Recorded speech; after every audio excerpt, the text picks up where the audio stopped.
Hello and welcome back once again दोस्तों, बहुत बहुत स्वागत है आप सब लोगों का आज के इस सेशन में। हमने फाइनेंशियल इंस्ट्रूमेंट के लास्ट सेशन में देखा था कि बिजनेस मॉडल असेसमेंट हम लोग कैसे करते हैं, राइट। सो बिजनेस मॉडल असेसमेंट के बाद में अब हमारा जो नेक्स्ट टास्क है वो है कॉन्ट्रैक्चुअल कैश फ्लो की कैरेक्टरिस्टिक्स को समझना, है ना। सो कॉन्ट्रैक्चुअल कैश फ्लो की कैरेक्टरिस्टिक्स को हम समझेंगे बिकॉज जो हमारे सब्सिक्वेंट रिकॉग्निशन के मेथड जो होते हैं ना, जैसे मैंने आपको बताया था कि ये हमारे जो सब्सिक्वेंट रिकॉग्निशन के मेथड्स हैं, right, ACM, fair value through PNL, fair value through OCI, ये जो मेथड्स हैं यहां तक पहुंचने के लिए अभी एक एग्जाम और अपने को पास करना पड़ेगा, तब हम वहां पे जाएंगे। मतलब इस एग्जाम का जो भी रिजल्ट होगा हमारे सब्सिक्वेंट रिकॉग्निशन के मेथड उसी प्रकार से लगा दिए जाएंगे, ठीक है। तो चलिए contractual cash flow characteristics test को हम समझते हैं। और बेसिकली ये जो कॉन्ट्रैक्चुअल कैश फ्लो कैरेक्टरिस्टिक्स का जो टेस्ट है वो ये है कि अपना जो बिजनेस मॉडल, एक बार आपको पता चल गया कि आपका बिजनेस मॉडल क्या है, ठीक है ना। तो मान लीजिए आपका बिजनेस मॉडल होल्ड है, तो क्या सर हम सीधा अकाउंटिंग जो सब्सिक्वेंट रिकॉग्निशन मेजरमेंट के जो मेथड्स हैं क्या उनको पिकअप कर लें क्या? नहीं नहीं नहीं नहीं, उसके बाद में हमको कैश फ्लो की कैरेक्टरिस्टिक्स को भी देखना पड़ेगा कि भाई कैश फ्लो की कैरेक्टरिस्टिक्स कैसी है with in the business model. तो देखिए क्या कह रहा है, end AS 109 requires an entity to classify a financial assets on the basis of its contractual cash flow characteristics if the financial assets is held within a business model whose objective is to hold the assets to collect contractual cash flow। अब मेरा एक ऐसा business model है जिसमें मैं financial instrument को hold करके रखता हूं to collect the contractual cash flow, है ना। मेरे कॉन्ट्रैक्चुअल कैश फ्लो को मैं कलेक्ट करने के लिए फाइनेंशियल इंस्ट्रूमेंट को होल्ड करके रखता हूं, ठीक है। फिर कह रहा है within a business model whose objective is achieved by both collecting contractual cash flows and the selling of financial assets. इसका मतलब यहां पे मेरा होल्ड एंड सेल वाला बिजनेस मॉडल हो गया और पहला वाला बिजनेस मॉडल हो गया होल्ड, ठीक है। नाउ फिर कह रहा है to do so an entity is required to determine whether the assets contractual cash flows are solely payments of principal and interest on the principal amount. अब ये इस स्टैंडर्ड का बहुत इंपॉर्टेंट वर्ड है, solely for the payments of principal and interest on principal amount outstanding। वैसे हम इसे short में हम इसको कह सकते हैं SPPI, ठीक है ना। That is a very important test in this particular standard कि क्या आपके कैश फ्लो जो हैं वो रिप्रेजेंट कर रहे हैं just the payment of principal and interest. इसलिए हम इस चीज को कहते हैं solely for the purpose of payment of principal और इंटरेस्ट। यानी क्या आपके कैश फ्लो सिर्फ और सिर्फ प्रिंसिपल को और इंटरेस्ट अमाउंट को ही कैश फ्लो जो उससे जनरेट हो रहा है उसी चीज को कलेक्ट करते हैं, या फिर आपका जो कैश फ्लो है वो कुछ और है ना। मतलब आपके कैश फ्लो हैं वो तो कॉन्ट्रैक्ट में आने ही वाले हैं भाई। फाइनेंशियल इंस्ट्रूमेंट का जो कॉन्ट्रैक्ट है वो तो होता ही कैश फ्लो का है ना, जहां पे एक पार्टी को लेना है दूसरे पार्टी को देना है। तो अब यहां पे जब मेरे पास में पैसा आ रहा है तो उस पैसे की कैरेक्टरिस्टिक्स क्या है। फॉर एग्जाम्पल अगर मैंने किसी कंपनी के डिबेंचर में इन्वेस्टमेंट कर दिया, अब मैं डिबेंचर में इन्वेस्टमेंट करूंगा तो बताओ मेरे को रिटर्न में क्या मिलने वाला है। रिटर्न के अंदर मुझे तो एक तो इंटरेस्ट मिलेगा, पीरियोडिक इंटरेस्ट मिलेगा, है ना। और जब अगर मेरे डिबेंचर का जो रिडम्पशन है वो अगर at a particular point of time that is bullet redemption हो गया, तो बुलेट रिडम्पशन होगा तो मेरे को एक साथ प्रिंसिपल अमाउंट मिल जाएगा। और धीरे धीरे अगर इंस्टॉलमेंट में होगा तो मुझे इंस्टॉलमेंट के अंदर वो प्रिंसिपल की रिकवरी हो जाएगी। तो अब मेरे पास जो ये कैश फ्लो आ रहा है, ये कैश फ्लो दोस्तों क्या है, ये कैश फ्लो रिप्रेजेंट करता है solely for the purpose of payment of principal और इंटरेस्ट। यानी सिर्फ और सिर्फ मेरे पास में प्रिंसिपल और इंटरेस्ट की रिकवरी हो रही है, तो उस चीज को हम कहते हैं SPPI टेस्ट, ठीक है ना। तो ये जो कॉन्ट्रैक्चुअल कैश फ्लो का कैरेक्टरिस्टिक्स टेस्ट है, इस चीज को हम SPPI टेस्ट के नाम से भी जानेंगे, ठीक है ना। तो ये जो SPPI है दैट इज वेरी इंपॉर्टेंट। चलो देखते हैं कि इस SPPI के अंदर और क्या क्या चीजें कवर होती है, ठीक है ना। So to do so an entity is required to determine whether the assets contractual cash flows are solely for the purpose of payment of principal and interest on the principal amount outstanding for the currency in which the financial asset is denominated, for the currency in which the financial asset is denominated, यानी उसी currency के अंदर जिस currency के अंदर आपका जो financial assets है वो डिनोमिनेटेड है ना, करेंसी सेम होनी चाहिए। अब कह रहा है द की characteristics of the cash flow to test if they are solely for the purpose of payment of principal and interest. आपके कैश फ्लो एसपीपीआई नेचर के हैं कि नहीं, है ना, मींस कि आपके जो कैश फ्लो हैं, कैश फ्लो जो हैं वो रिप्रेजेंट कर रहे हैं किस चीज को, SPPI, that means payment of principal और इंटरेस्ट। तो कहता है कि भाई पेमेंट ऑफ प्रिंसिपल और इंटरेस्ट में क्या क्या चीजें शामिल होगी। अब इसमें सबसे पहले इसने बता दिया कि भाई what is inclusive in the principal amount, principal में क्या क्या शामिल होता है। तो कह रहा है देखो principal is the fair value of the financial assets at initial recognition. जब इनिशियल रिकॉग्नाइज करते हो, इनिशियली आप किसी फाइनेंशियल इंस्ट्रूमेंट को रिकॉग्नाइज करते हो, तो जो हमारा ट्रांजैक्शन अमाउंट है जनरली वही फेयर वैल्यू होता है। जैसे आपने लोन दिया, क्योंकि हम लोग अभी फाइनेंशियल एसेट्स की बातें कर रहे हैं, later on upon financial liabilities की भी बातें करेंगे, ठीक है। तो फाइनेंशियल एसेट्स में आपने लोन दिया, तो जब आप लोन देंगे तो लोन देने से क्या होगा, जो आपने अमाउंट दिया है वही तो उसकी क्या है, वही तो उसकी फेयर वैल्यू है। जैसे मान लो आपने 10,000 का लोन दिया, तो 10,000 का ट्रांजैक्शन हो गया, transaction value 10,000, fair value 10,000, loan के देने का अमाउंट 10,000। हम ऐसी भी सिचुएशन में आएंगे जहां पे आपने transaction other than fair value किया है, उस चीजों को अपन सेपरेटली डील करेंगे। लेकिन यहां पे ये कह रहा है कि भाई प्रिंसिपल का मतलब है fair value of the financial assets at the initial recognition. फिर कह रहा है हाउएवर दैट प्रिंसिपल अमाउंट में change over the life of the financial asset, principal amount over the life में चेंज हो सकता है because there are some repayments also. तो अगर आपने 1 लाख रुपए का लोन दिया और 10-10 हजार करके उसकी रिकवरी हो रही है बार बार, ठीक है ना, तो हर साल इसका प्रिंसिपल अमाउंट चेंज होगा। हर साल इसका प्रिंसिपल, पहले साल 90,000, दूसरे साल 80,000, फिर 70,000, ऐसे करके इसके प्रिंसिपल अमाउंट जो है वो चेंज होते जाएंगे, है ना। तो कहने का मतलब प्रिंसिपल अमाउंट का मतलब क्या है कि जिस समय आपने ट्रांजैक्शन किया था वही ट्रांजैक्शन आपका क्या होता है, वही ट्रांजैक्शन का अमाउंट आपका क्या होता है, प्रिंसिपल अमाउंट होता है। तो प्रिंसिपल अमाउंट में ज्यादा कोई लंबा चौड़ा डिस्कशन नहीं है। लेकिन अगर अपन बात करें कंपोनेंट ऑफ इंटरेस्ट एलिमेंट की, कंपोनेंट ऑफ इंटरेस्ट एलिमेंट की, तो ये बहुत इंपॉर्टेंट चीज है, ये बहुत ज्यादा इंपॉर्टेंट है। क्योंकि जो इंटरेस्ट, हम सिर्फ इंटरेस्ट को जानते हैं ना कि भाई 10% इंटरेस्ट, 12% इंटरेस्ट, इस रेट ऑफ इंटरेस्ट को हम लोग इंटरेस्ट कहते हैं। लेकिन अब इंड AS का क्या कहना है कि इंटरेस्ट में देखिए क्या क्या चीजें शामिल होती है। ये कह रहा है contractual cash flows that are solely payments of principal and interest on the principal amount outstanding are consistent with a basic lending agreement. एक तो ये कंसिस्टेंट होने चाहिए किसके साथ, एक बेसिक लेंडिंग अग्रीमेंट में, ठीक है ना।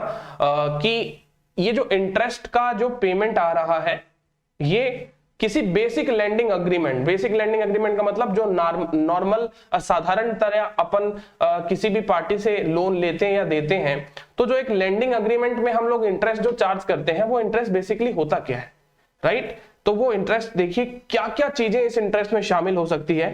ये कह रहा है सर्वप्रथम कि एन ओरिजिनेटेड और a purchased financial assets can be a basic lending arrangement irrespective of whether it is a loan in its legal form।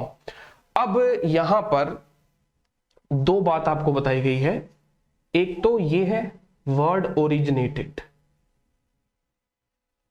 ठीक है, और दूसरा वर्ड है यहां पे परचेज्ड फाइनेंशियल एसेट्स, ठीक है ना। Sir originated versus purchased financial asset में क्या डिफरेंस होता है, originated versus purchased financial assets में क्या डिफरेंस होता है। तो देखिए दोस्तों पहले मैं आपको ये बता देता हूं कि ओरिजिनेटेड फाइनेंशियल एसेट्स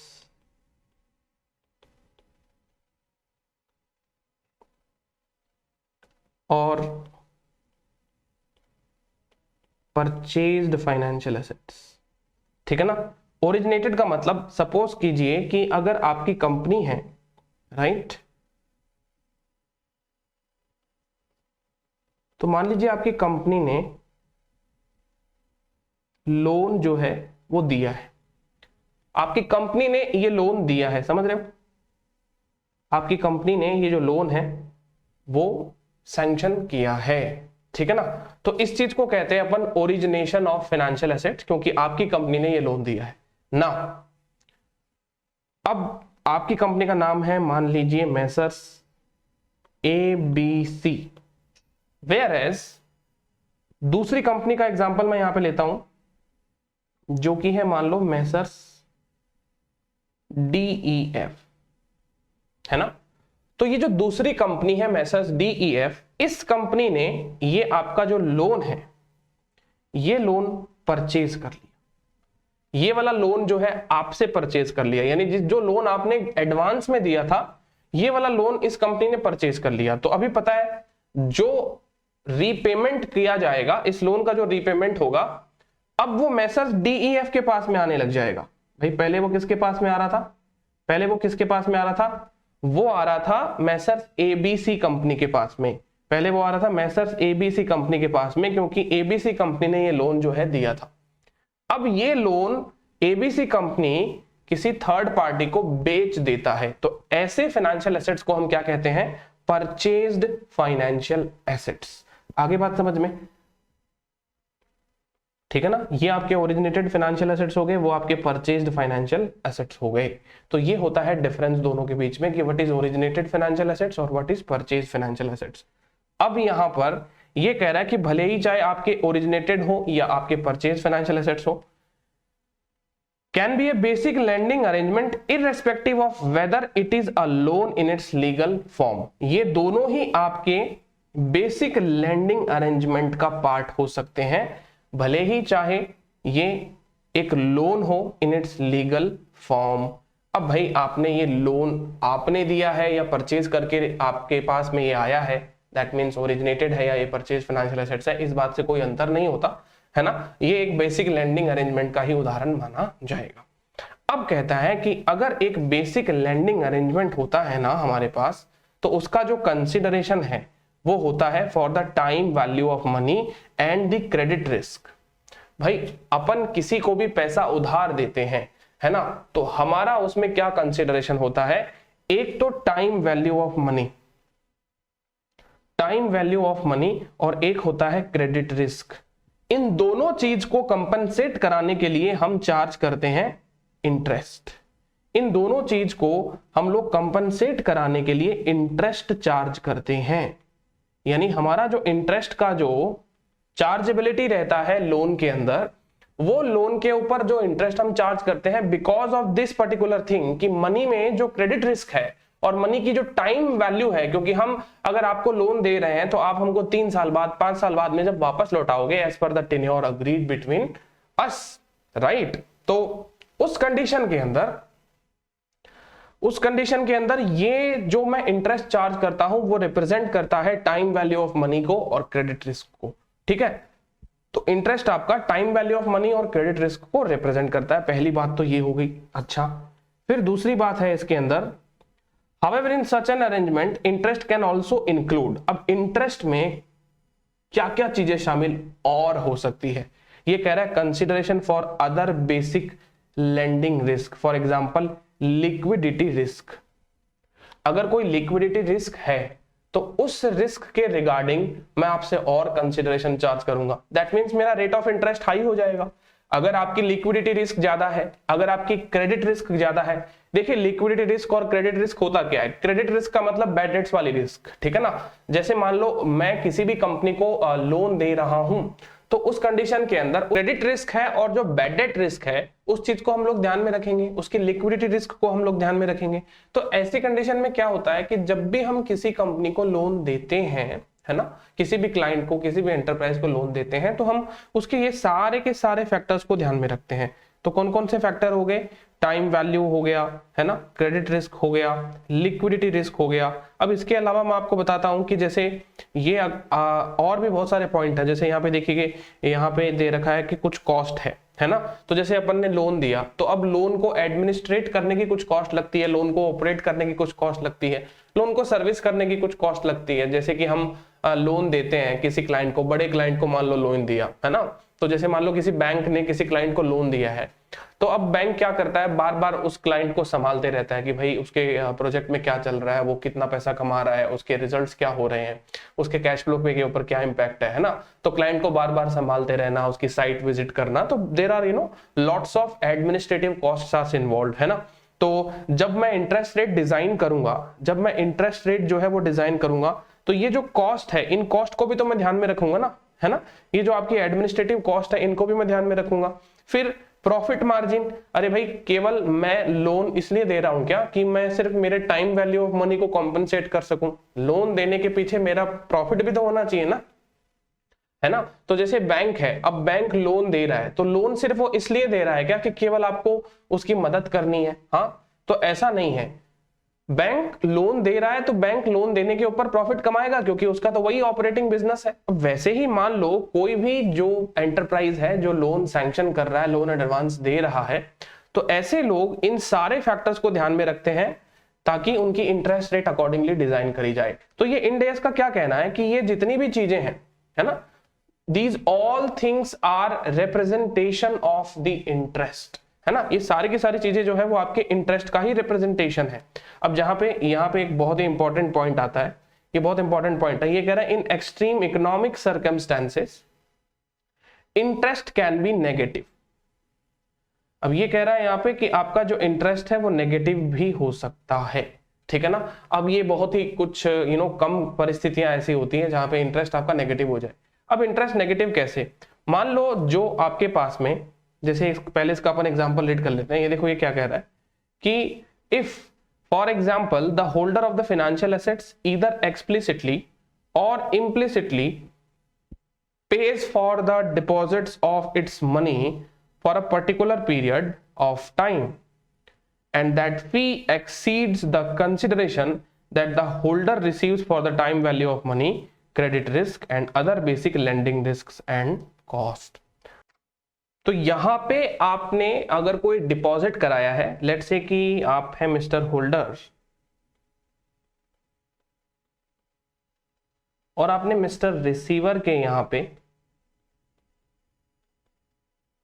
कुछ डिपॉजिट करा दिया, है ना। मिस्टर होल्डर ने मिस्टर रिसीवर के यहां पे कुछ अमाउंट जो है वो डिपॉजिट करा रखा है, फाइनेंशियल एसेट है उसका, ठीक है ना। अब इस डिपॉजिट के ऊपर, ये डिपॉजिट जमा कराने के लिए आपसे कुछ सर्विस फीस चार्जेस वगैरह लिए जा रहे हैं। इसकी जो कॉस्ट है या फिर इसकी जो फीस है, ठीक है ना, नोमेनक्लेचर कुछ भी हो सकता है, आपका मान लो खर्चा आ गया इसके ऊपर लेट्स से 2000 रुपीज का, ठीक है ना। और बदले में जब आपको इनसे मिस्टर रिसीवर से इंटरेस्ट मिला है, ठीक है, बदले में जब आपको मिस्टर रिसीवर से जो इंटरेस्ट मिला है, वो इंटरेस्ट जो है मान लीजिए 1800 रुपए ही है, इंटरेस्ट 1800 रुपए ही है। तो अब यहाँ पे नेट नेट देखा जाए तो यहाँ पे हमारा जो नेगेटिव इनफ्लो हुआ है एक प्रकार से, 200 रुपए हम नुकसान में ही रह गए, क्योंकि हमारा जो कॉस्ट है वो तो आ गया 2000 रुपए और इंटरेस्ट का इनफ्लो कितना हुआ, 1800 रुपए का ही हुआ। अच्छा सर, डिपॉजिट कराने के ऊपर भी कॉस्ट लगती है क्या? बिल्कुल लगती है। बहुत सारे ऐसे चीजें होती है, अगर आप बैंक में भी बहुत ऐसी फैसिलिटीज है कि डिपॉजिट कराने के ऊपर भी आपके चार्जेस होते हैं। और आप देख रहे हो ना, अभी तो इकोनॉमी बदल रही है, आपको धीरे धीरे बैंक डिपॉजिट पे भी चार्ज देना पड़ता है। तो ये एक एक्सट्रीम रेयर सिचुएशन हो चुकी है जहां पे कॉस्ट फीस को भी आपका इंटरेस्ट ऑफसेट नहीं कर पाया, कुछ अर्ली मैच्योरिटी हो गई होगी या कुछ भी हो गया होगा, एक्सवाइजेड रीजन रहा होगा। तो ये जो एग्जांपल है, इस एग्जांपल को ही हम कहते हैं नेगेटिव इंटरेस्ट, ठीक है ना। यही आपका नेगेटिव इंटरेस्ट है, ठीक है ना। यही आपका क्या है सर, नेगेटिव इंटरेस्ट। आगे बात समझ में। Now next point, however contractual terms that introduce exposure to risks or volatility in the contractual cash flow, भाई आपकी अब कॉन्ट्रैक्चुअल टर्म्स ऐसी है जो कुछ इस प्रकार के क्लॉज कॉन्ट्रैक्ट में इंसर्ट कर रही है जिससे कि आप रिस्क और वोलेटिलिटी जो है वो कॉन्ट्रैक्चुअल कैश फ्लो में देख पाएंगे, that is unrelated to a basic lending arrangement, ठीक है ना। अब यहाँ पे सिंस इसने पैराग्राफ की स्टार्टिंग ही हाउएवर से करी है, तो इसका मतलब कुछ ना कुछ एक्सेप्शन के बारे में बताना चाह रहा होगा अपने को ये। तो कह रहा है such as exposure to changes in equity prices or commodity prices do not give rise to the contractual cash flow that are solely payment of principal and interest. अब यहां पे देखो, इस चीज को मैं क्लियर करने के लिए, इस पर्टिकुलर चीज को मैं क्लियर करने के लिए आपको एक इलस्ट्रेशन ही करा देता हूं लगे हाथों, ताकि आप इस चीज को बेहतर रूप से समझ जाएं यहीं पे। ठीक है,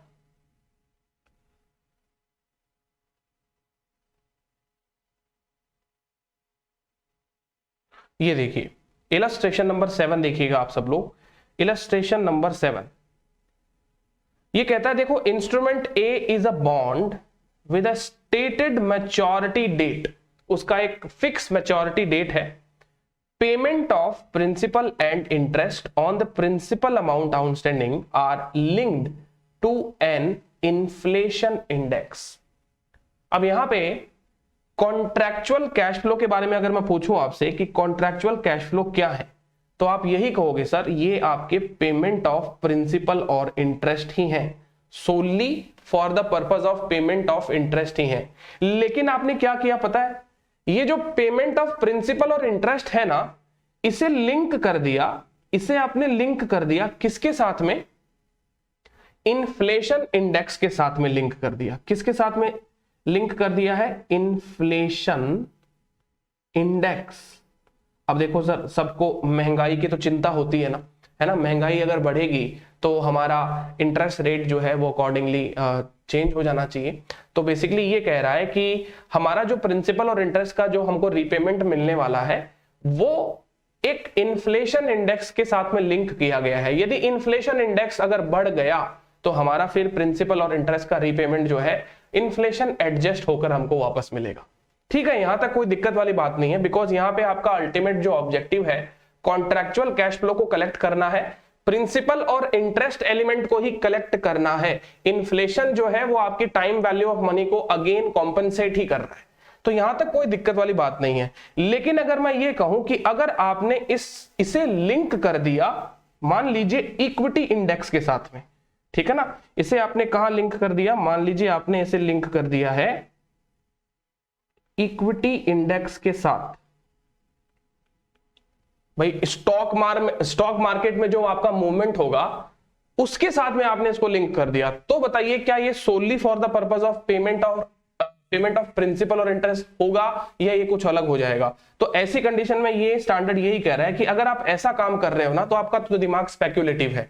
अगर इक्विटी इंडेक्स के साथ में आपने इसे लिंक किया है, क्योंकि दोस्तों शेयर मार्केट तो डेली बढ़ता घटता रहता है, तो ये कोई इन्फ्लेशन थोड़ी ना है, तो यहां पे फिर आपके जो कॉन्ट्रैक्चुअल कैश फ्लो जो है, वो कॉन्ट्रैक्चुअल कैश फ्लो जो होंगे वो आपके एसपीपीआई टेस्ट को नहीं मीट करेंगे, फिर आपके वो एसपीपीआई टेस्ट को नहीं मीट करेंगे। ये आपको बात समझ में आएगी नहीं आई दोस्तों, बताओ। यानी कॉन्ट्रैक्चुअल कैश फ्लो जो है वो हमारा solely for the purpose of payment of principal और interest on the principal amount outstanding होगा यदि या तो वो हमको ऐसे ही मिल रहा है या फिर वो इन्फ्लेशन एडजस्ट होके मिल रहा है। लेकिन यदि वो इक्विटी मार्केट के साथ में इंडेक्स्ड है तो फिर बाद में वो एसपीपीआई टेस्ट को पास नहीं करेगा, है ना। तो ये वही कह रहा है, of the currency in which the instrument is issued, the inflation link is not leveraged and the principal is protected. Okay, evaluate the contractual cash flow characteristics test. अब यहां पे कॉन्ट्रैक्चुअल कैश फ्लो, अब देखो यहां पे आपका business model है इस चीज को होल्ड करना, यहां पे आपका बिजनेस मॉडल क्या है, इस चीज को होल्ड करना। अब बिजनेस मॉडल होल्ड करना है, अगर मैं अकाउंटिंग का जो सब्सिक्वेंट मेजरमेंट का मेथड सिर्फ बिजनेस मॉडल देख के लगा देता ना, तो बताऊं क्या होता है, यहां पे बहुत दिक्कत हो जाती। दिक्कत इसलिए हो जाती क्योंकि इस चीज का जो कॉन्ट्रैक्चुअल कैश फ्लो है मैं होल्ड करके कलेक्ट तो कर रहा हूं, लेकिन स्पेक्युलेटिव तरीका हो गया उसको भी कलेक्ट करने का, क्योंकि इक्विटी मार्केट के साथ में मैंने उसको इंडेक्स करा दिया है, उसको लिंक करा दिया है, सॉरी। तो जब मैंने उसको इक्विटी मार्केट के इंडेक्सेशन के साथ में लिंक करा दिया पेमेंट ऑफ प्रिंसिपल और इंटरेस्ट को, तब तो मुझे वेरिएबिलिटी मिलेगी ना कैश फ्लो के अंदर, है ना। तो यहां पे देखिए ये यही कह रहा है, बहुत ध्यान से समझिएगा इस चीज को, कि the contractual cash flow are solely for the payment of principal and interest on the principal amount outstanding, linking payment of principal and interest on the principal amount outstanding to an unleveraged inflation index resets the time value of money to a current level, यानी ये time value of money को more accurate कर देगी। In fact ये time value of money को more accurate कर देगा अगर आप इसको इन्फ्लेशन के साथ में लिंक कर रहे हो तो, है ना, इन्फ्लेशन इंडेक्स के साथ में लिंक कर रहे हो तो। सर इन्फ्लेशन इंडेक्स क्या होता है? देखिए जैसे आपका स्टॉक मार्केट का इंडेक्स होता है ना कि आज इतना पॉइंट हो गया, आज उतना पॉइंट हो गया, वैसे इन्फ्लेशन का भी हर साल क्या होता है कि जब ग्रोथ होती है, इन्फ्लेशन में इंक्रीमेंट आता है, तो फिर बाद में इन्फ्लेशन के भी इंडेक्स होते हैं। जैसे अपने लोग इनकम टैक्स के अंदर भी जब कैपिटल गेन कैलकुलेट करते हैं तो इन्फ्लेशन इंडेक्स लगाते हैं ना, चीजों को इंडेक्स करते हैं। तो वैसे ही यहाँ पे अकाउंट्स में भी आप अपने प्रिंसिपल और इंटरेस्ट अमाउंट को जब इन्फ्लेशन इंडेक्स के साथ में लिंक कर देते हो तो कैश फ्लो आपके चेंज होकर आपको मिलेंगे, है ना। तो फिर कह रहा है linking payment of principal and interest on the principal amount outstanding to an unleveraged inflation index reset the time value of money to a current level. In other words the interest rate on the instrument reflects real interest, है ना। फिर ये आपका real interest होगा। Thus the interest amounts are consideration for the time value of money on the principal amount outstanding. In fact जब आप इस चीज को indexed, मतलब आपका जो इन्फ्लेशन इंडेक्स है उसके साथ में जब आप इसको लिंक कर देते हो तो आपका मोर एक्यूरेट इंटरेस्ट निकल कर आता है, ठीक है ना। However if the interest payments, है ना, अब यहाँ पे देखिए however इसने लिख दिया है, that means कि अगर आपके इंटरेस्ट पेमेंट यदि इंडेक्स्ड किए गए हैं टू अनदर वेरिएबल, किसी दूसरे वेरिएबल के साथ में, such as the debtor's performance या फिर इक्विटी इंडेक्स, तो आपके जो कॉन्ट्रैक्चुअल कैश फ्लो हैं that are not payment of principal and interest on the principal amount outstanding unless the indexing to the debtor's performance results in an adjustment that only compensates the holder for changes in the credit risk of the instrument, है ना। Until unless इसके अंदर ये जो आपने debtor के performance के साथ में उसको इंडेक्स किया है वो सिर्फ और सिर्फ डेटर्स की क्रेडिट रिस्क को कंपनसेट करता है। देखिए क्रेडिट रिस्क का मतलब बैड डेट्स रिस्क होती है, तो बैड डेट्स रिस्क के लिए तो मैंने आपको बताया था ना कि हम लोग अपने इंटरेस्ट रेट को क्या करते हैं, अकॉर्डिंगली एडजस्ट कर देते हैं, राइट। उसमें कोई वेरिएबिलिटी नहीं है। अगर डेटर की क्रेडिट रिस्क ज्यादा बढ़ गई है तो ऑब्वियसली बात है उससे इंटरेस्ट ज्यादा चार्ज किया जाएगा, है कि नहीं। such that contractual cash flows are solely payment of principal and interest, उस कंडीशन में वो SPPI टेस्ट पास कर जाएंगे। That is because the contractual cash flow reflect a return that is inconsistent with the basic lending arrangement. So friends यहाँ पे आपको ये बात अब जो है समझ में आ गई होगी कि किस प्रकार से हम अपने कैश फ्लो को अगर इक्विटी इंडेक्स के साथ में लिंक करते हैं तो वो अपने कॉन्ट्रैक्चुअल कैश फ्लो को वेरिएबल बना देता है, वो फिक्स नहीं रहते, है ना, और उसके अंदर कहीं भी किसी भी प्रकार से वो इंटरेस्ट कंपोनेंट को रिप्रेजेंट नहीं करते, टाइम वैल्यू को रिप्रेजेंट नहीं करते हैं। उसकी वजह से वो क्या हो जाते हैं, आपके कॉन्ट्रैक्चुअल कैश फ्लो के कैरेक्टरिस्टिक्स टेस्ट से बाहर हो जाते हैं, है ना। क्योंकि यहाँ पे आपको बस मतलब आप जो कैश फ्लो को मैनिपुलेट कर रहे हो, है ना, linking your cash flow with equity index, तो यहाँ पे वोलेटिलिटी है ना, और यहाँ पे कभी भी ये चीज जो है solely for the purpose of payment of principal और इंटरेस्ट नहीं कही जा सकती। अनदर पॉइंट है इसका, ये देख लेते हैं अपने लोग। इसमें कह रहा है leverage is a contractual cash flow characteristics of some of the financial assets that increases the variability of the contractual cash flow, यानी आपकी जो कॉन्ट्रैक्चुअल कैश फ्लो है ना उसकी वेरिएबिलिटी जो है वो बढ़ जाती है ना। मतलब जरूरी नहीं कि वो ऊपर की साइड में आए, आपको नीचे की साइड में भी मिल सकते हैं, फायदा नफा नुकसान कुछ भी हो सकता है, बट कैश फ्लो आपके डेविएट हो चुके हैं, है ना, वेरी कर चुके हैं। So in that case that increases the variability of the contractual cash flow with the result that they do not have the economic characteristics of the interest। उसके अंदर अब फिर वो इंटरेस्ट की कैरेक्टरिस्टिक्स नहीं है। अगर आपकी इंटरेस्ट रेट इक्विटी इंडेक्स के साथ में बदल रही है या फिर आपके पास में ऐसा कोई इंस्ट्रूमेंट है जिससे आपके उसके कॉन्ट्रैक्चुअल कैश फ्लो जो है वो चेंज हो रहे हैं, तो वो कहीं से भी उसके अंदर इकोनॉमिक कैरेक्टरिस्टिक्स ऑफ इंटरेस्ट नहीं है, मतलब वो इंटरेस्ट को रिप्रेजेंट नहीं करते हैं, है ना। So stand alone option forward and swap contracts are example of the financial asset that include such leverage. ये कुछ इसके एग्जांपल है जिसके अंदर अपन जो कैश फ्लो को है वो चेंज करवा देते हैं। सो thus such contracts cannot be said to have contractual cash flows that are only payment of principal and interest and hence cannot be subsequently measured at amortized cost। अच्छा, अब यहाँ पे ये जो लिखा हुआ है can not B subsequently measured, इस लाइन को एक बार आप छोड़ दीजिए, यहाँ पे ये लाइन हमने अभी तक ये जो अकाउंटिंग के मेजरमेंट जो मेथड है ना उसके बारे में यहाँ पे बता रखा है। तो अभी तो हमने मेजरमेंट मेथड के बारे में जाना ही नहीं है कुछ, है ना। तो चलिए हम लोग इसके ऊपर कोशिश करेंगे कि इस सेशन के माध्यम से ये पर्टिकुलर एरिया जो है हम एक बार फटाफट से वाइंड अप कर देंगे। फिर बाद में नेक्स्ट सेशन में हम लोग जो है मेजरमेंट मेथड के ऊपर चर्चा करेंगे, ठीक है दोस्तों। सो यहाँ पे नेक्स्ट पेज पे 12.68 पे एग्जांपल दिया गया है कि following are the examples of contractual terms that result in contractual cash flows that are solely payment of principal and interest on the principal amount outstanding, ठीक है ना। तो ये कुछ एग्जांपल है।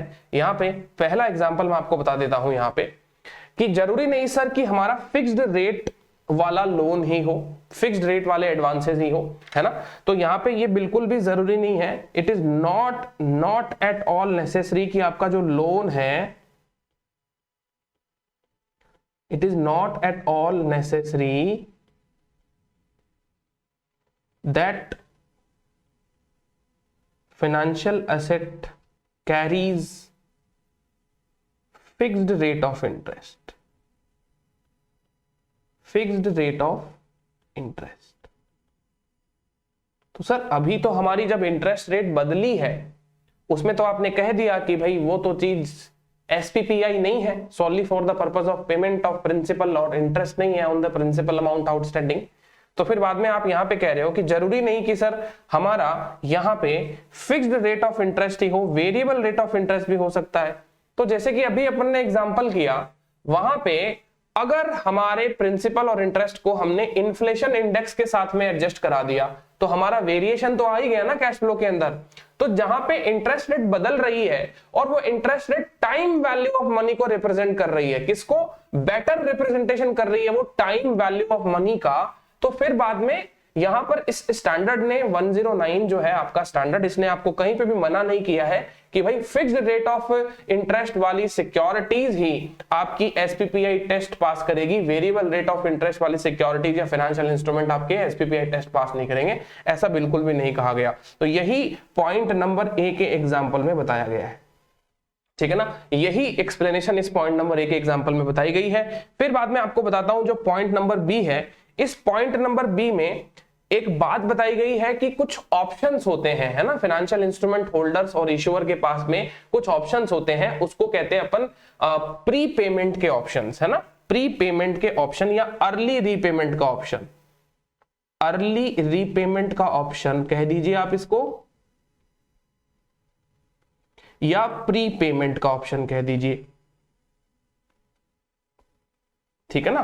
तो ये जो अर्ली रीपेमेंट और प्री पेमेंट के जो ऑप्शन होते हैं ना, इसमें बेसिकली क्या होता है कि जो इश्यूअर जो होता है सिक्योरिटीज का, उसके पास में होता है राइट टू कॉल, है ना, राइट टू कॉल, जहां पे वो कॉल कर सकता है अपने डेट इंस्ट्रूमेंट को या सिक्योरिटीज को, किसी चीज को भी, फाइनेंशियल इंस्ट्रूमेंट को, कि वो कॉल कर सकता है, आपको पैसा वापस लौटा दिया जाएगा और आपसे अपने जो सिक्योरिटीज है वो वापस ले ली जाएगी। और अगर यदि आप होल्डर हो तो आपके पास में राइट टू पुट होता है कि आप अपना इंस्ट्रूमेंट कंपनी के पास में जमा करा दें और उसका पैसा ले लें। तो इसको कहते हैं अपन कॉल ऑप्शन और put option on the securities.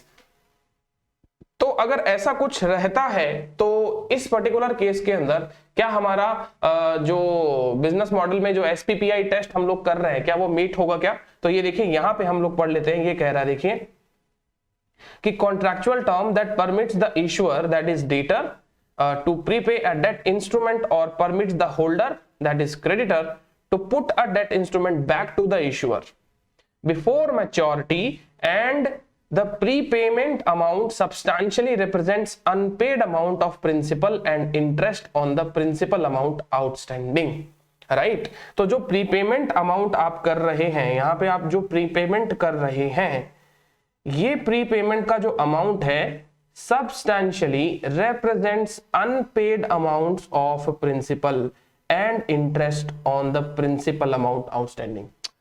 Sir इसका मतलब क्या होगा substantially representation का मतलब कि जब अपन प्री पे करेंगे, जैसे मान लो 1 लाख का लोन है, मैंने 2 इंस्टॉलमेंट पे कर दी, दैट इज 10,000 एंड 10,000 की, तो 20 का पेमेंट हो गया। मान लो मेरे पास में 80 का बैलेंस आ रहा है, अब 80 का बैलेंस मैं क्या कर रहा हूं, प्री पे कर रहा हूं। तो कैसे प्री पेमेंट होगा, 80,000 रुपए तो प्रिंसिपल जो बाकी है वो, प्लस इसके ऊपर जो भी इंटरेस्ट देना है वो, और प्लस प्रीपेमेंट चार्जेस लगाए जाते हैं बैंक के द्वारा। जब आप भी बैंक पे कभी लोन लिए हो या फिर आपने कभी ऐसा ट्रांजेक्शन देखा हो कभी रियल लाइफ में कि जब अपन ईएमआई को या लोन के ट्रांजेक्शन को जब प्री क्लोज कराते हैं तो प्रीपेमेंट के चार्जेस लगते हैं। तो ये कह रहा है कि ये जो आप वापस अमाउंट जब लौटाओगे ना प्रीपेमेंट का, तो वो सब्सटैंशियली आपके आउटस्टैंडिंग प्रिंसिपल और इंटरेस्ट को रिप्रेजेंट करना चाहिए, है ना। तो ऑलमोस्ट वो 80,000 प्लस उस इंटरेस्ट के आसपास में होना चाहिए, प्रोवाइडेड कि उसके ऊपर जो प्रीपेमेंट चार्जेस लगेंगे वो उतने चार्जेस एक्सेप्टेबल हैं। ये देखिए कहता है कि विच में include a reasonable additional compensation for the early termination of the contract. अब ये रीजनेबल कंपनसेशन जो है ना ये एक्सेप्टेबल है। क्या रीजनेबल कंपनसेशन जो है ये एक्सेप्टेबल है। Sir what does it mean reasonable compensation? कहने का मतलब वो जेन्युइनली कंपनसेशन ही होना चाहिए, है ना। कुछ वो वहां पे ऐसे कुछ वोलैटिलिटी करने वाले कुछ मतलब आप कुछ एडजस्टमेंट ना कर दो भाई। कहने का मतलब प्रीपेमेंट चार्जेस जो बैंक का पॉलिसी है और जिस प्रकार से वो प्रीपेमेंट चार्जेस कलेक्ट किए जाते हैं considering your time value of money, तो आप वो कलेक्ट कर रहे हो तब तक कोई दिक्कत वाली बात नहीं है। बाकी ऐसे इंस्ट्रूमेंट भी आपके एसपीपीआई टेस्ट को कंप्लीट हुआ मान लिए जाएंगे। तो बेसिकली हमारे ये जो दो एग्जांपल है, दोनों एग्जांपल में एसपीपीआई टेस्ट जो है वो मीट हो जाता है। यहां पे दोनों एग्जांपल में एसपीपीआई टेस्ट जो है वो आपका मीट हो जाएगा। समझ गए आप सब लोग मेरी बात? ठीक है ना। अब यहां पे ये जो एक्सेप्शन दिया गया है ये रिगार्डिंग मेजरमेंट मेथड के है। तो मेजरमेंट मेथड में अपने लोग अभी आए नहीं है ना। तो एक बार अपने लोग ये एसपीपीआई का जो सिलसिला है वो पूरा खत्म कर लेते हैं, फिर ये मेजरमेंट मेथड को अपने लोग देख लेंगे, ठीक है ना।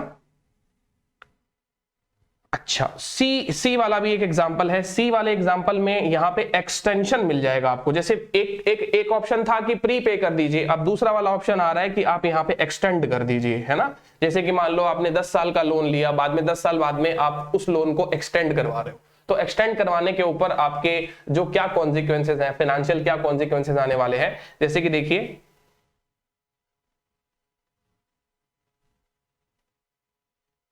एक सेकंड ना, देखिएगा यहां पे ये कह रहा है कि a contractual term that permits the issuer और the holder to extend the contractual term of a debt instrument if that is it should be termed as extension option and the terms of the extension options result in contractual cash flow, है ना। मतलब जब अपन extension कराएंगे और extension कराएंगे तो जो आपके कैश फ्लो होंगे, कॉन्ट्रैक्चुअल कैश फ्लो होंगे during the extension period that are solely payment of principal and interest on principal amount outstanding which may include a reasonable additional compensation। उसके अंदर आपका एक reasonable additional compensation for the extension of the contract आ सकता है। तो ये भी क्या SPPI टेस्ट मीट करेगा? सर ये भी SPPI टेस्ट जो है वो मीट करेगा, लेकिन अब इसके बारे में समझिए ये बेसिकली क्या कहना चाहता है। अर्ली पेमेंट या फिर एक्सटेंशन ऑप्शन, ये जो दो ऑप्शन आपको मिल रहे हैं, इन दोनों ऑप्शन को कॉन्ट्रैक्ट में एम्बेड करने से ऐसा नहीं है कि एसपीपीआई टेस्ट फेल हो जाएगा, है ना। आपको यह देखना है कि अर्ली पेमेंट कर दिया, तो अर्ली पेमेंट कर रहे हो तो आप पेमेंट किस चीज का कर रहे हो? अर्ली पेमेंट जब आप कर रहे हो तो पेमेंट किस चीज का कर रहे हो? क्या सब्सटैंशियली आपके आउटस्टैंडिंग प्रिंसिपल और इंटरेस्ट अमाउंट का कर रहे हो subject to some exceptional charges, right? तब तो ठीक है। यहां पे अगर आपके पास में एक्सटेंशन का आपके पास में ऑप्शन आया है, तो अब आप एक्सटेंशन जो कर रहे हो, तो एक्सटेंशन करते समय क्या आप फिर से कलेक्ट करेंगे अपने कॉन्ट्रैक्चुअल कैश फ्लो ही, तो फिर बाद में कोई दिक्कत ही नहीं है, फिर बाद में कोई दिक्कत ही नहीं है। लेकिन जो एक्सटेंड करने वाला कॉन्ट्रैक्ट यदि आप इस प्रकार से कर रहे हो कि जहां पे आपके कॉन्ट्रैक्चुअल कैश फ्लो जो है सोली आप प्रिंसिपल अमाउंट आउटस्टैंडिंग और इंटरेस्ट आउटस्टैंडिंग अगर नहीं कलेक्ट कर रहे हो या नहीं पे कर रहे हो, तो उस कंडीशन में आपका एसपीपीआई टेस्ट जो है वो मीट नहीं होगा, है ना। तो ये था एसपीपीआई टेस्ट के बारे में कुछ एक डिस्कशन अपना। अब अपने लोग फटाफट से इसके इलस्ट्रेशन देखते हैं। देखिए सर क्या कह रहा है, इलस्ट्रेशन नंबर 8। नाउ इलस्ट्रेशन 8 में कह रहा है कि instrument F is a bond that is convertible into a fixed number of equity instruments of the issuer, analyse the nature of cash flow. चलो अब देखो यहां पे अपने को कैश फ्लो के बारे में बताना है, तो सीधी बात है, आपसे सिंपल सा एक ही क्वेश्चन होगा यहाँ पे, आपको सिर्फ यही बताना है कि क्या ये SPPI टेस्ट पास करेगा या फेल कर जाएगा। SPPI टेस्ट ये पास करेगा या फिर ये फेल कर जाएगा, है ना, ये आपको बताना है। तो देखो सर, हमारे पास में यहाँ पे इंस्ट्रूमेंट कौन सा है, एक कन्वर्टिबल बॉन्ड है। सर कन्वर्टिबल बॉन्ड हो चाहे डिबेंचर्स हो, ये कन्वर्टिबल डिबेंचर्स ले लीजिए, चाहे आप बॉन्ड ले लीजिए, चाहे कोई भी प्रकार का डेट इंस्ट्रूमेंट ले लीजिए जिसका रिडम्पशन जो है कन्वर्जन से होगा, है ना, जिसका रिडम्पशन जो है वो रिडम्पशन के समय हम पैसा ना देते हुए कैश देंगे, सॉरी पैसा ना देते हुए हम क्या देंगे, इक्विटी शेयर देंगे, ठीक है। तो यहां पे मान लीजिए हम शेयर दे रहे हैं कन्वर्जन के बेसिस पर, तो ये जो बॉन्ड है ना, इस बॉन्ड में क्या आप प्रिंसिपल अमाउंट को कलेक्ट कर रहे हैं, क्या आपका cash flow solely for the purpose of payment of principal और इंटरेस्ट है क्या? कभी नहीं, नेवर। इसमें आपका SPPI टेस्ट कभी भी पास हो ही नहीं सकता, ये हमेशा आपका क्या रहेगा सर, फेल ही रहेगा, ये पास कभी हो ही नहीं सकता। अब इसका रीजन क्या है, जहां पर आप देखेंगे ना कन्वर्टिबल इंस्ट्रूमेंट कभी भी मार्केट रेट ऑफ इंटरेस्ट पे इश्यू किए ही नहीं जा सकते हैं, क्योंकि उसके अंदर कन्वर्जन ऑप्शन आ गया। अब वो कन्वर्जन ऑप्शन की कुछ ना कुछ एम्बेडेड वैल्यू होती है, इसलिए इस प्रकार के इंस्ट्रूमेंट के अंदर कभी भी इंटेंशन SPPI का पास हो ही नहीं सकता है दोस्तों। रीजन उसका यही है कि the holder would analyse the convertible bond in its entirety and the contractual cash flow are not the payment of P and I, that is principal and interest, because they reflect a return that is inconsistent with the basic lending arrangement। अगर आप साधारण तरीके से date issue करते तो मान लो 10% interest होता, लेकिन आपने कन्वर्टिबल ऑप्शन दिया है तो कन्वर्जन ऑप्शन के लिए आप उस पर 8% ही इंटरेस्ट देंगे, 2% का आप बचा लेंगे ब्याज, क्योंकि आपने ऑप्शन दे दिया। ऐसी बातें हमारी फाइनेंशियल इंस्ट्रूमेंट के इनिशियल सेशन में भी हुई थी, कि जहां पे मैंने आपको बताया था कि भाई मार्केट रेट ऑफ इंटरेस्ट से फिर बाद में आपको कम पे इश्यू करना पड़ेगा, कम पे आपको जो सिक्योरिटीज है वो इश्यू करनी पड़ेगी, इन्वेस्टर को कम पे संतुष्टि करनी पड़ेगी, क्योंकि बाजार में 10% वाला डिबेंचर मिल रहा है जिसमें कोई कन्वर्जन ऑप्शन नहीं है, लेकिन बाजार में वही कन्वर्टिबल डिबेंचर्स मिल रहे हैं जिसमें कन्वर्जन ऑप्शन है, ताकि आपको कंपनी का मालिक बना दिया जाएगा, शेयर्स मिल जाएंगे बदले में, तो उसका रेट ऑफ इंटरेस्ट 10 के बजाय 8 है। तो ऐसी चीजें कभी SPPI टेस्ट पास ही नहीं कर सकती, बिकॉज जो प्रिंसिपल अमाउंट आउटस्टैंडिंग है उसके ऊपर आपका कभी भी कैश फ्लो कॉन्ट्रैक्चुअल कैरेक्टरिस्टिक्स जो टेस्ट है वो मीट नहीं करेगा, है ना। So that is the return is linked to the value of equity of the issuer, because equity shares से इसका रिलेशन जो है वो एस्टैब्लिश हो जा रहा है, इसकी वजह से SPPI जो है यहाँ पे मीट नहीं करेगा। चलिए 9th इलस्ट्रेशन देखते हैं। 9th इलस्ट्रेशन में ये क्या कह रहा है कि instrument H is a perpetual instrument but the issuer may call the instrument at any point and pay the holder the par amount plus accrued interest due। वैसे तो ये परपेचुअल इंस्ट्रूमेंट है, लेकिन जो इश्यूअर है, इश्यू करने वाला, right, जो इश्यूअर है वो कॉल कर सकता है इंस्ट्रूमेंट को at any point and pay the holder the par amount plus accrued interest due. इसका मतलब जब भी वो कॉल करेगा, मेरे पास में कॉल ऑप्शन है मेरी सिक्योरिटीज के रिगार्डिंग, मैंने कोई सिक्योरिटी इशू कर रखी है जो परपेचुअल नेचर की है, जब भी मैं उसको मंगाऊंगा मैं उसका अमाउंट प्रिंसिपल का और उसका आज तक का ब्याज जो अक्रू किया है वो वापस लौटा दूंगा, ठीक है। फिर कह रहा है instrument H page a market interest rate. अभी तक तो मैं मार्केट इंटरेस्ट रेट जो चल रही है उसी के हिसाब से उसका पेमेंट कर रहा हूं, but payment of interest can not be made unless the issuer is able to remain solvent immediately afterwards. अब ये बात देखिए क्या कह रहा है, ये बात हो गई बहुत इंपॉर्टेंट। कह रहा है कि but payment of interest can not be made, हम तब तक इंटरेस्ट का पेमेंट नहीं करेंगे जब तक हमको ये इंश्योर नहीं हो जाए कि पेमेंट ऑफ इंटरेस्ट के बाद में कंपनी सॉल्वेंट ही रहेगी। इसका मतलब यहां पर ये जो पेमेंट ऑफ इंटरेस्ट है ये तो आप इस कंडीशन के चलते करेंगे या फिर ना करेंगे, तो इसका मतलब पेमेंट तो गारंटेड हुआ ही नहीं ना। अब ये कह रहा है कि जो डेफर्ड इंटरेस्ट है, यानी जब मैं पेमेंट नहीं करूंगा, मान लो मेरे पास में कैश नहीं है अभी, तो मैं कैश जब आएगा तब पे करूंगा। अब ये कह रहा है कि जब deferred interest does not accrue additional interest, जब अपन डेफर्ड इंटरेस्ट का पेमेंट करेंगे ना, जैसे कि मान लो मेरे पास में अभी मेरे पास में पेमेंट देने के लिए नहीं है, तो जब भी मैं अब पेमेंट दूंगा, तो जब मैं वापस पेमेंट दूंगा तो जो डेफर्ड अक्रूड एडिशनल इंटरेस्ट है वो मैं पे नहीं करूंगा, उसका मैं पेमेंट नहीं करूंगा। दैट मीन्स व्हाट सर, इसको क्वांटिफाई करके बताओ एक बार जरा। तो अब यहाँ पे ये कह रहा है कि ये जो डेट इंस्ट्रूमेंट है ना, इस डेट इंस्ट्रूमेंट पे जो हमारा अक्रूड इंटरेस्ट हो जाएगा, राइट। तो लेट्स से कि यहाँ पे मान लीजिए ये जो डेट इंस्ट्रूमेंट है,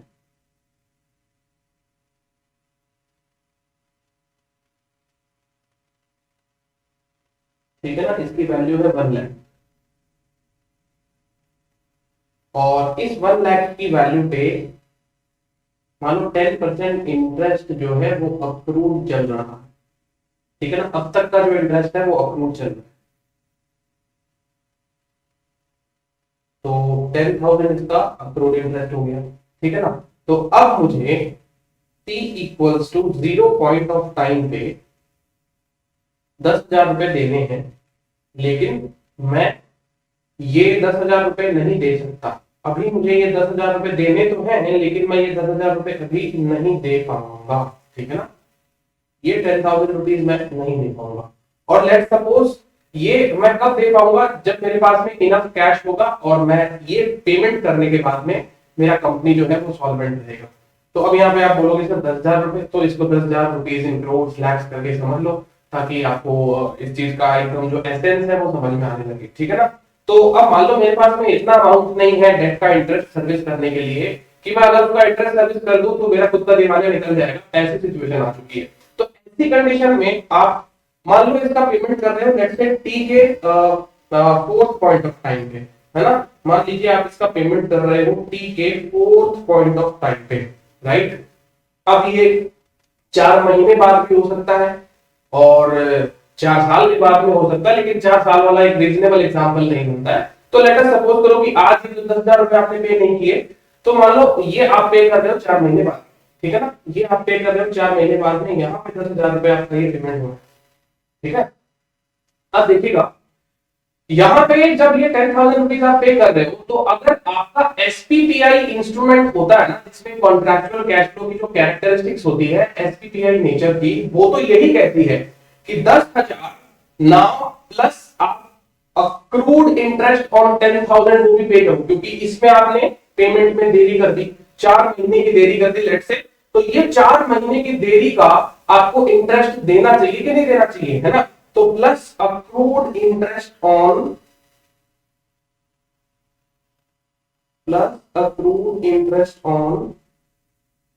अबाउट, ठीक है ना।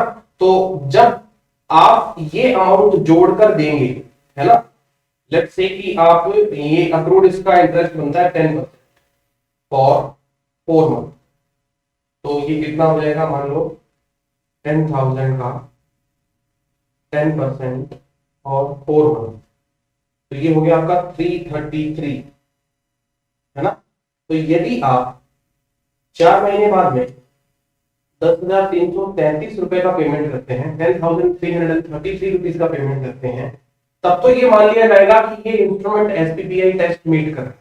लेकिन t equals to 4th point of time पे आप सिर्फ और सिर्फ 10,000 का ही पेमेंट कर रहे हैं, यानी इंटरेस्ट अगर नहीं दे रहे, अगर आप इंटरेस्ट का पेमेंट जो है वो नहीं कर रहे हैं, है ना, और सिर्फ आप t equals to 4th point of time पे अगर आप सिर्फ 10,000 का पेमेंट कर रहे हैं, तो इसका मतलब ये है कि ऐसे इंस्ट्रूमेंट एसपीपीआई टेस्ट को मीट नहीं करेंगे, है ना। ऐसे इंस्ट्रूमेंट आपके एसपीपीआई टेस्ट को मीट नहीं करेंगे। उम्मीद करता हूं कि ये जो एग्जांपल है वो समझ में आ गया होगा आपको, ठीक है ना। तो ये देखिए क्या कह रहा है यहाँ पे, the contractual cash flow are not payments of principal and interest on the principal amount outstanding That is because the issuer may be required to defer interest payments and additional interest does not accrue on those deferred interest amount. As a result, interest amounts are not consideration for the time value of money. अब यहाँ पे जो आपका interest amount जो है वो time value of money का consideration का रिप्रेजेंटेशन तो बिल्कुल कर ही नहीं रहा है ना, on the principal amount outstanding. So this condition clearly explains that this kind of instruments do not satisfy the contractual cash flow characteristics test of SPPI, है ना। तो यहाँ पे SPPI टेस्ट जो है वो आपका मीट नहीं होगा, यहाँ पे आपका SPPI टेस्ट जो है वो मीट नहीं होगा। नाउ आगे आपको एक्सप्लेन करना है इफ लगाते हुए यदि interest accrued on the deferred amount, जैसा कि मैंने आपको बताया कि जब आप 4 महीने बाद पेमेंट करो तो 10,000 के ऊपर आप 10% इंटरेस्ट और लगाओ 4 महीने का, फिर पेमेंट करो 10,333 रुपीज, तो वो अमाउंट अगर आप पे करते हो तो फिर बाद में कोई दिक्कत वाली बात नहीं है। That is pure interest and pure representation of time value of money. In that case वो आपका कॉन्ट्रैक्चुअल कैश फ्लो जो है वो एसपीपीआई टेस्ट जो है पास कर जाएगा, ठीक है ना। तो इस केस में ये एसपीपीआई टेस्ट जो है वो पास कर जाएगा। आगे बात समझ लो। चलिए नेक्स्ट क्वेश्चन पे चलते हैं। Illustration number 10। इलस्ट्रेशन 10 में देखिए क्या कहता है। Instrument D is a loan with recourse. तो रिकोर्स नेचर का लोन है। तो रिकोर्स ये शब्द किसके बारे में आपने सुना होगा आईपीसीसी में, जहां पे आप फैक्टरिंग वगैरह का कुछ चैप्टर वगैरह शायद पढ़े हो, तो वहां पे ऐसे कुछ वर्ड आते थे, है ना। जब अपन फैक्टरिंग कराते हैं तो क्या होता है ना, एक होता है विद रिकोर्स, एक होता है विदाउट रिकोर्स। तो वैसा ही ये रिकोर्स वाला जो वर्ड है यहाँ पे एप्लीकेबल होता है, लेकिन इसका थोड़ा सा स्लाइटली डिफरेंट मीनिंग निकलेगा जो आपको एक्सप्लेन कर दूंगा। तो ये कह रहा है डी एक ऐसा लोन है जो विद रिकोर्स है and is secured by collateral, और जो कोलैटरल के साथ में सिक्योर्ड है। ठीक है, ठीक है भाई। Does the collateral affect the nature of contractual cash flow? क्या कोलैटरल का रखना यानी जो आपके लोन में कोई सिक्योरिटी जो है आपके पास में, जो सिक्योरिटी का होना क्या कॉन्ट्रैक्चुअल कैश फ्लो को इफेक्ट करेगा क्या वो? हाँ, तो देखिए यहाँ पे पहले तो आप ये समझिए कि ये जो रिकोर्स और नॉन रिकोर्स है ना, इनका क्या मतलब है, ठीक है ना। तो यहाँ पे देखते हैं अपने लोग पहले लोन,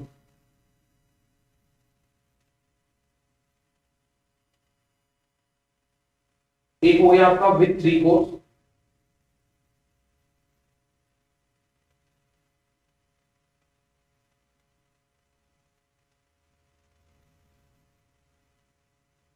और एक हो जाएगा आपका विदाउट रिकोर्स। इसको हम कहेंगे non recourse, non recourse loan.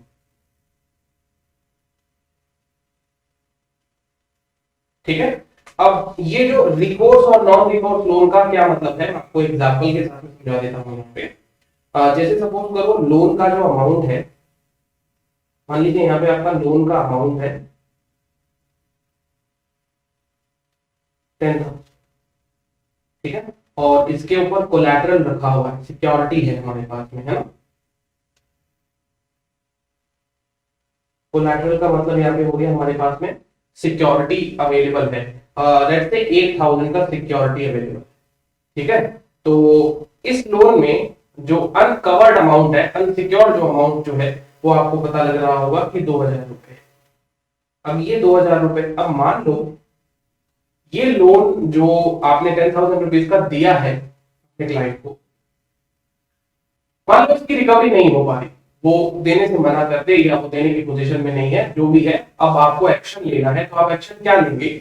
आप इस कोलैटरल को क्या करेंगे? आप इस कोलैटरल को क्या करेंगे बताइए? आप इस कोलैटरल को बेच देंगे और बेचकर अपनी रिकवरी करेंगे, है ना। ठीक है, चलो आपने कोलैटरल बेच दिया, तो 10,000 के अगेंस्ट में 8,000 की तो रिकवरी हो गई, अभी भी 2,000 रुपए बाकी है ना।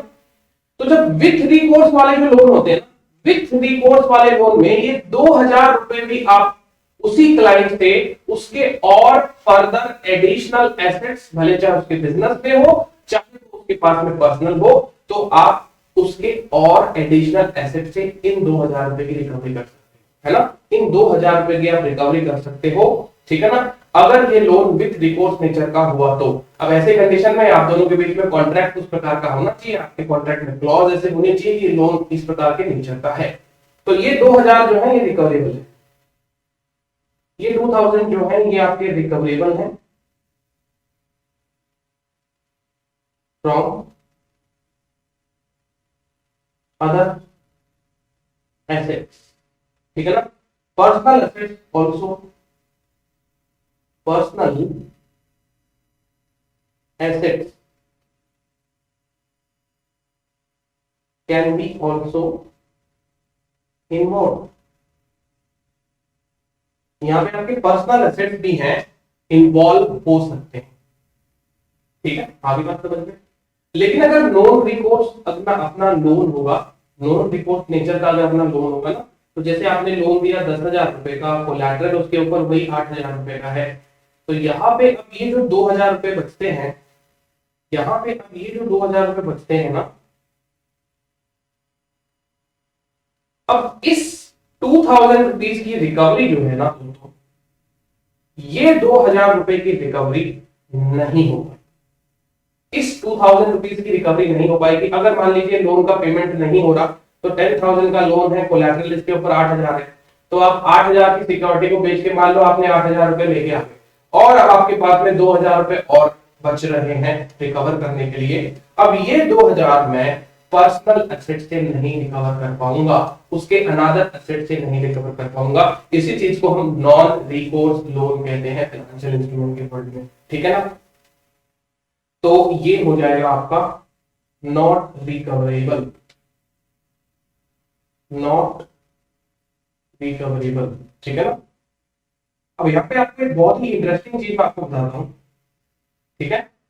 यूनाइटेड स्टेट्स में, यूएस में इसका एक बैड बॉय कार्व आउट होता है, bad boy carve out. Sir ये बैड बॉय कार्व आउट ये कैसा वर्ड है? बैड बॉय कार्व आउट का मतलब क्या है? देखिए यूनाइटेड स्टेट्स में अब देखिए जैसे कि अपना लोन जो है वो बेसिकली लीगल स्ट्रक्चर इसका ये है कि नॉन रिकोर्स वाला है ना। कौन सा लोन है? नॉन रिकोर्स वाला लोन है।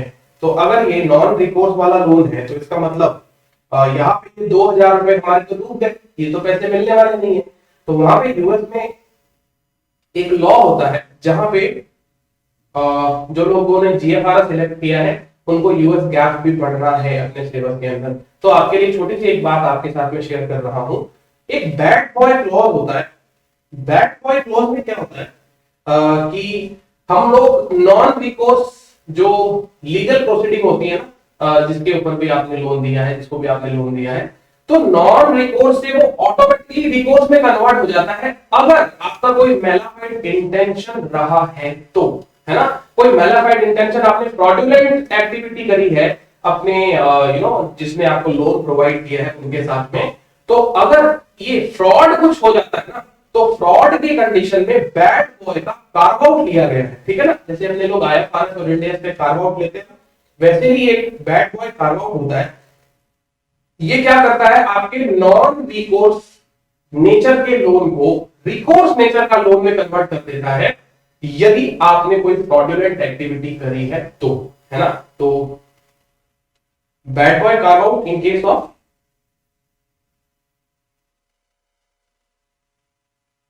fraudulent act by borrower, अगर borrower ने कोई fraudulent act किया है, then in that case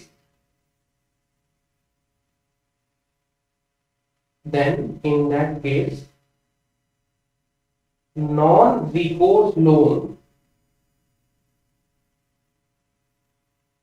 would be converted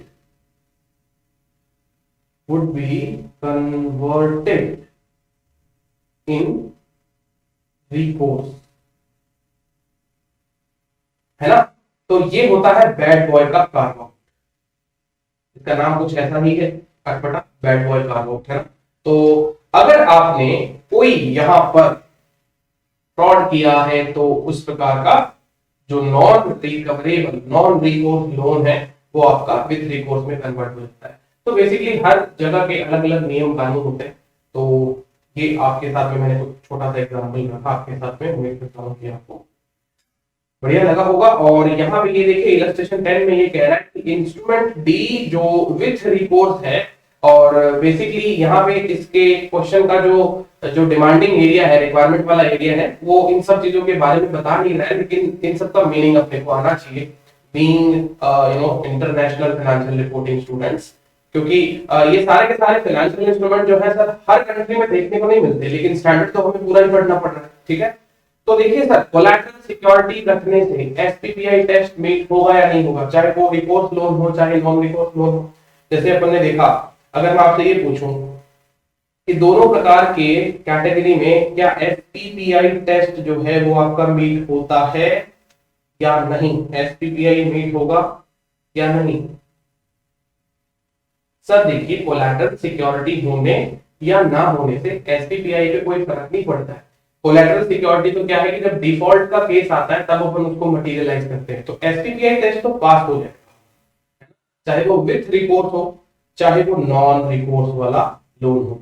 हमारा एसपीपीआई टेस्ट जो है वो तो जनरली तो पास हो जाएगा, उसमें कोई दिक्कत नहीं आएगी।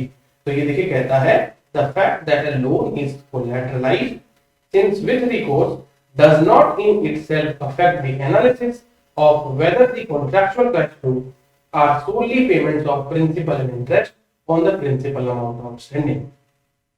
ठीक है, the collateral is only a security to recover dues. Okay friends, so last illustration for this particular concept, SPPI test. Instrument G is a loan that pays an inverse floating interest rate, right, and the interest rate has an inverse relationship to the market interest rates. Analyze the nature of cash flow.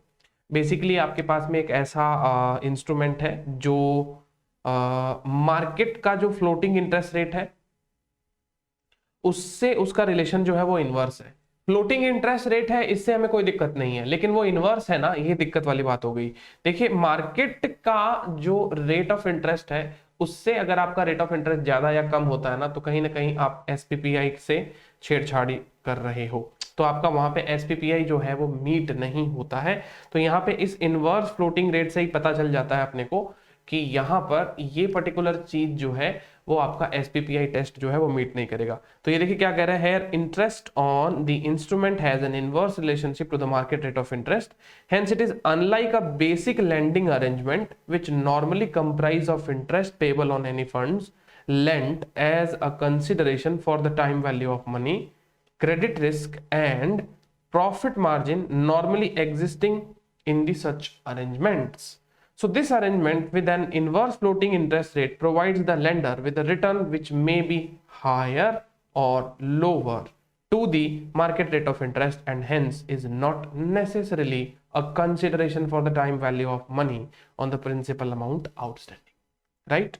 So thus these do not represent contractual cash flows that are solely for the payment of principal and interest on the principal amount outstanding. तो कहने का मतलब, अगर ये inverse rate of interest वाले question है, तो अगर इनवर्स रेट है तो वो दिक्कत वाली बात है, क्योंकि मार्केट के साथ में अगर आपकी इंटरेस्ट रेट अलाइन रहती है तब तो कोई दिक्कत नहीं है। फ्लोटिंग इंटरेस्ट रेट है, that is not a challenge for us, variable interest rate हो सकती है, लेकिन इनवर्स होना दिक्कत वाली बात है। तो यहाँ पे फाइनली कंक्लूजन इसका यही निकला कि एसपीपीआई टेस्ट जो है ये मीट नहीं कर रहा है। तो इसी के साथ में हमारी अब जो contractual cash flow characteristics test है वो होता है समाप्त, और हम अब नेक्स्ट वीडियो में मेजरमेंट जो मेथड है, सब्सिक्वेंट मेजरमेंट जो मेथड है उनके बारे में और इनिशियल रिकग्निशन के बारे में डिस्कस करेंगे। टिल देन मैं आपसे इजाजत चाहूंगा, आप इन पर्टिकुलर कॉन्सेप्ट्स का रिवीजन कर लें और मिलेंगे हम हमारे नेक्स्ट वीडियो में। Thank you so much.